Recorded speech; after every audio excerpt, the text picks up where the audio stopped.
कथा कबीर जी की सुन्नत की। भगत कबीर जी के जीवन की अनेकों कथाएं हैं, उनमें से हम कुछ पेश कर रहे हैं। आप बहुत ही प्रतापी भगत थे। भगत जनों, जब आप 8 वर्ष के हुए तब नीरू को उसकी बरादरी वालों ने कहा कि हम मुसलमान हैं, इस्लाम की सूरा के अनुसार कबीर की सुन्नत कर देनी चाहिए। ऐसा करने से सभी रिश्तेदार तुम्हारे घर आ जाएंगे, उन्हें खाना खिला देना जिसमें तेरा जस हो जाएगा। अब तेरा लड़का जवान होने लग गया है, अच्छे काम में देरी नहीं करनी चाहिए। रिश्तेदारों की बात सुनकर नीरू के मन में भी ख्याल आ गया और उसने अपनी पत्नी के साथ सलाह करके यह पक्का फैसला कर लिया कि शारा के मुताबिक वह उसकी सुन्नत मर्यादा जरूर पूरी करेंगे और रिश्तेदारों को भी की खातादारी हो जाएगी। उन्होंने अपने जीवन की हुई इकट्ठी संपत्ति अपने लड़के की खुशी में खर्च करने के लिए सोच ली। इसी खुशी में वे भाग दौड़ करने लगे। जब सारे प्रबंध पूरे हो गए तो उन्होंने मौलवी को बुलाकर कबीर जी को समझाने लगे और उसके गुण बताने लगे कि इस्लाम शरा के अनुसार सुन्नत क्यों करनी पड़ती है। नियमित समय के अनुसार सभी रिश्तेदार आ गए, देगे चढ़ गई, चावल उबाले जाने लगे। सभी रिश्तेदारों और बाल बच्चों ने नए नए वस्त्र पहन रखे थे और कबीर जी को भी नए वस्त्र पहनाए गए, परंतु कबीर यह सारा तमाशा अपनी आंखों से ही देख रहा था। उसने परमात्मा की तरफ ध्यान किया। जब परमात्मा ने अपनी शक्ति के साथ कबीर जी की जबान से मौलवी को समझाने के लिए ज्ञान दिया, वह महर्षि की तरह एक 8 वर्ष के बच्चे ने वाणी उचारी जिसमें प्रभु की भक्ति और मानवता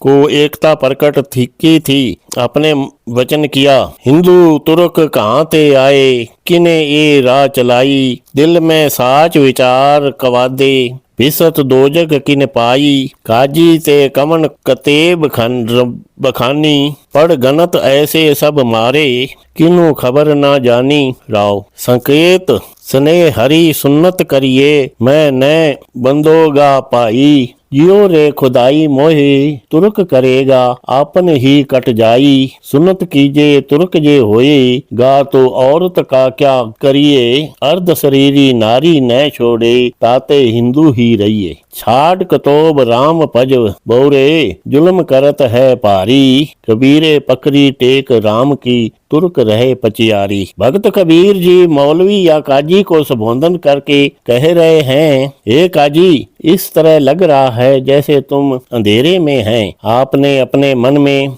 यह कभी विचार किया है कि हिंदू या तुर्क यानी मुसलमान पहले कहाँ से आए हैं? भाव की हजरत मोहम्मद 6वीं सदी में हुए, ईसाई ईसा की 1ली सदी में हुए, इसी तरह ही सभी धर्म बने हैं, परंतु इंसान तो आज से 10 लाख वर्ष पहले से ही है। यह सबसे पहले किसने मत चलाया है? कौन नरकों को जाता है और कौन स्वर्गों को जाता है? हे काजी, अगर परमात्मा की मानूं कि मुसलमान पहले आया है तो उसकी सुन्नत पहले से ही की जाती। अगर आपकी मानूं कि सुन्नत किए बिना मुसलमान हो जाता है, तब औरत भी तो हमारे आधे शरीर की हकदार है। अगर आधे हिस्से ने इसी तरह ही रहना है तो क्यों ना हिंदू ही रह जाए। हे काजी, अच्छा तो इस बात का है, इस शारा के झगड़े में न ही पड़े और प्रभु का भजन करें। हे काजी, कबीर जी ने तो राम का आसरा लिया है और उसे किसी और का सहारा नहीं है। यह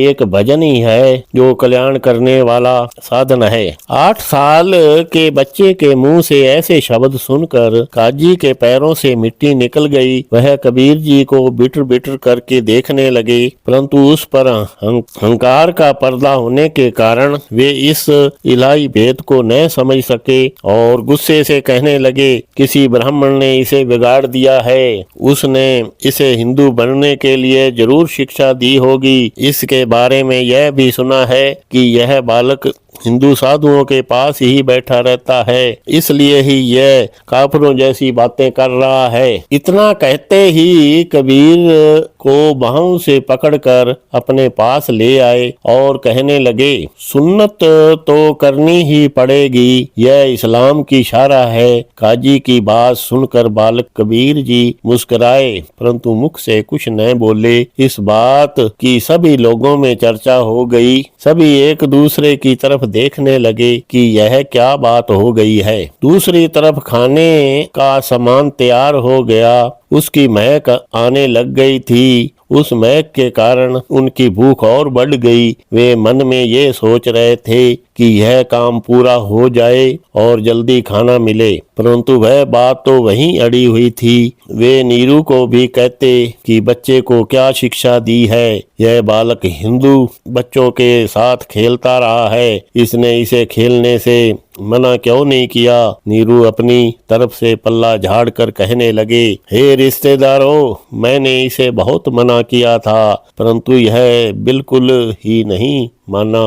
मुझे तो यह बालक कोई भगवान का रूप लगता है, जो मुझे जैसे गरीब के घर में पैदा हुआ है। असल में कई बार ऐसा होता था कि यह जो बात कह देता था, उसकी मुझे भी समझ में नहीं आती थी। वह बातें भी अनोखी ही होती थी, जो मैं कभी सोच भी नहीं सकता था। इतने छोटे होने के कारण उसे गुस्से में भी नहीं हो सकता था कि अब क्या किया जाए। नीरू की इतनी बात सुनकर बरादरी के मुखिया ने काजी से कहा, देखो मियाँ जी, जबरदस्ती पकड़कर इसकी सुन्नत कर दो। आम तौर पर बच्चे रोते कुर्लाते ही हैं, बच्चे के रोने की तरफ नहीं देखना चाहिए, इसकी परवाह न करो। काजी मुखिया की बात सुनकर वह बालक पर गुस्से तो पहले ही थे, क्योंकि उस समय इस्लाम धर्म का राज था, बादशाह भी उनकी मदद करता था। इस समय गरीब की कोई सुनाई नहीं होती थी। काजी जी आगे बढ़े, उसने कबीर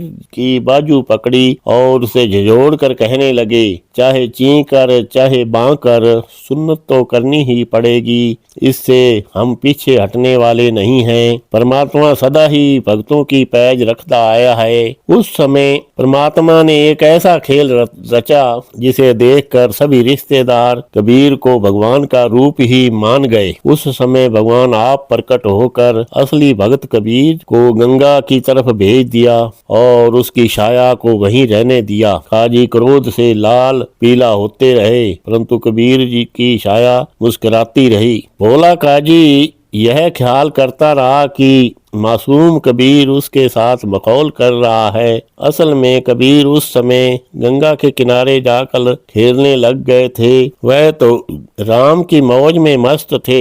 जब उसने उसे क्रोध के साथ चपेट मारी तो उसका हाथ खाली गया। उस समय उसे देखते वह छाया भी अलोप हो गई। काजी ने अपनी आंखें मलते हुए वहां देखा तो वहां कबीर जी नहीं है, परंतु दूसरे रिश्तेदारों को कबीर जी की छाया नजर आ रही थी। वह ऊंचा ऊंचा शोर मचाने लग पड़े, पकड़ो पकड़ो कबीर भाग गया है। उस समय काजी को उसकी चलती हुई छाया नजर आ रही थी। काजी की इस तरह की हरकत देखकर वहां जितने भी रिश्तेदार खड़े थे वे सभी हंसने लगे। उनमें से एक ने ऊंची आवाज में कहा, वाह काजी जी, कबीरा तो तुम्हारे पास ही खड़ा है, तुम फिक्र क्यों कर रहे हैं।